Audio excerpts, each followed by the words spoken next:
People suffering with diabetes can very often develop a diabetic foot ulcer. A diabetic foot ulcer is an open sore or wound that is commonly located on the bottom of the foot. Diabetic foot ulcers can be very serious and can lead to hospitalization due to infection or other ulcer-related complications, and in extreme cases, even amputation. Ulcers form due to a combination of factors, such as lack of feeling in the foot, poor circulation, foot deformities, irritation from friction or pressure, and traumatic injury. Only your podiatric physician can determine the level of sensation you have in your feet and your risk of developing ulcers by conducting simple tests. Vascular disease or circulatory problems that often accompany diabetes can complicate a foot ulcer, reducing the body's ability to heal and increasing the risk for an infection. Prompt treatment of ulcers by a professional is the key to preventing complications. The goal of treatment is to heal the wound as soon as possible. The faster the healing happens, the less chance of an infection threatening a limb. The process of treating a foot ulcer will include taking the pressure off the area,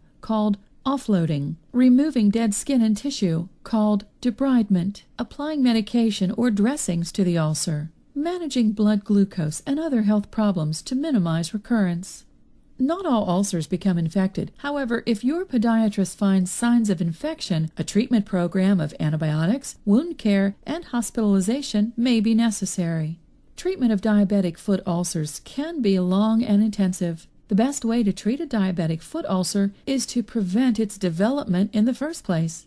If you have diabetes, it is imperative that you see your podiatrist on a regular basis. He or she can determine if you are at high risk for developing a foot ulcer and implement strategies for prevention. Please contact our office today to stay one step ahead of any foot care issues.